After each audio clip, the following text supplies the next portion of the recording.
Hello bachcho, let's see this question. The bromine atom possesses 35 electrons. It contains 6 electrons in 2p orbital, 6 electrons in 3p orbital and 5 electrons in 4p orbital. Which of these electron experiences the lowest effective nuclear charge? चलिए इस question को solve करते हैं बच्चों। और सबसे पहले तो ये देखते हैं कि इस क्वेश्चन को सॉल्व करने के लिए हमारे पास कौन से की कॉन्सेप्ट की रिक्वायरमेंट है। देखो ये जो सवाल है बच्चों हमारे पास बेसिकली स्क्रीनिंग इफेक्ट का सवाल है, स्क्रीनिंग इफेक्ट। और हमें यही समझना है बेसिकली स्क्रीनिंग इफेक्ट की वजह से इफेक्टिव न्यूक्लियर चार्ज जो होता है वो कम और ज्यादा होता है। कैसे होता है वो हम समझते हैं।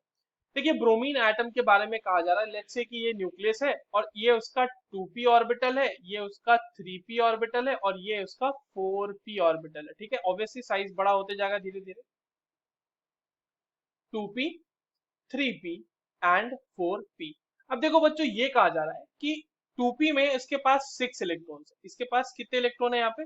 6। 3p में इसके पास 6 इलेक्ट्रॉन है और 4p में इसके पास 5 इलेक्ट्रॉन।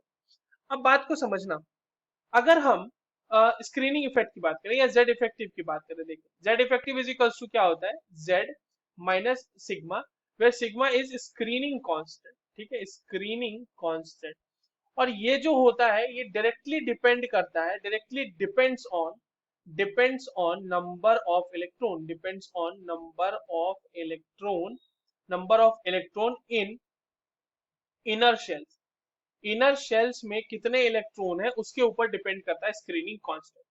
अब अगर आप इस तरह से फाइंड आउट करने की कोशिश करो, अब देखो 2p के अंदर ऑब्वियस सी बात है 1s भी होगा हमारा, है ना।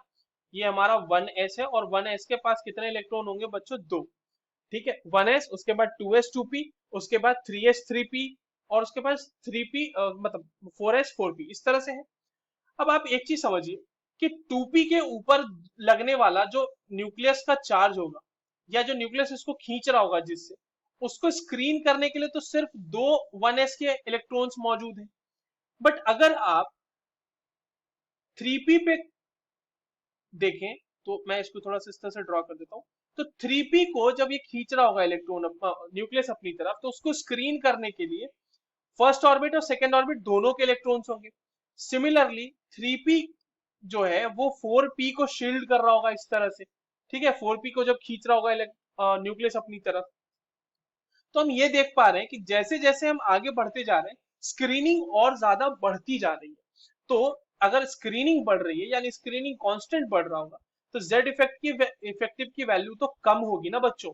तो स्क्रीनिंग अगर बढ़ रही है, स्क्रीनिंग अगर इंक्रीज हो रही है तो जेड इफेक्टिव की वैल्यू या फिर इफेक्टिव न्यूक्लियर चार्ज जो होगा वो कम होगा।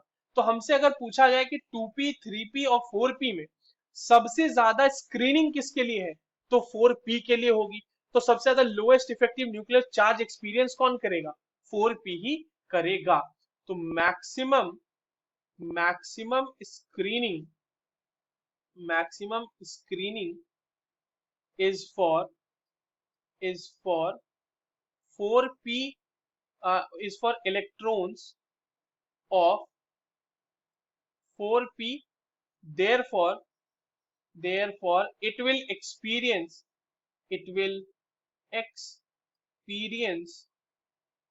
lowest Z effective या फिर effective nuclear charge. So the answer will be 4p electrons. ठीक है, that's all for this question. I hope you understood this well. All the very best.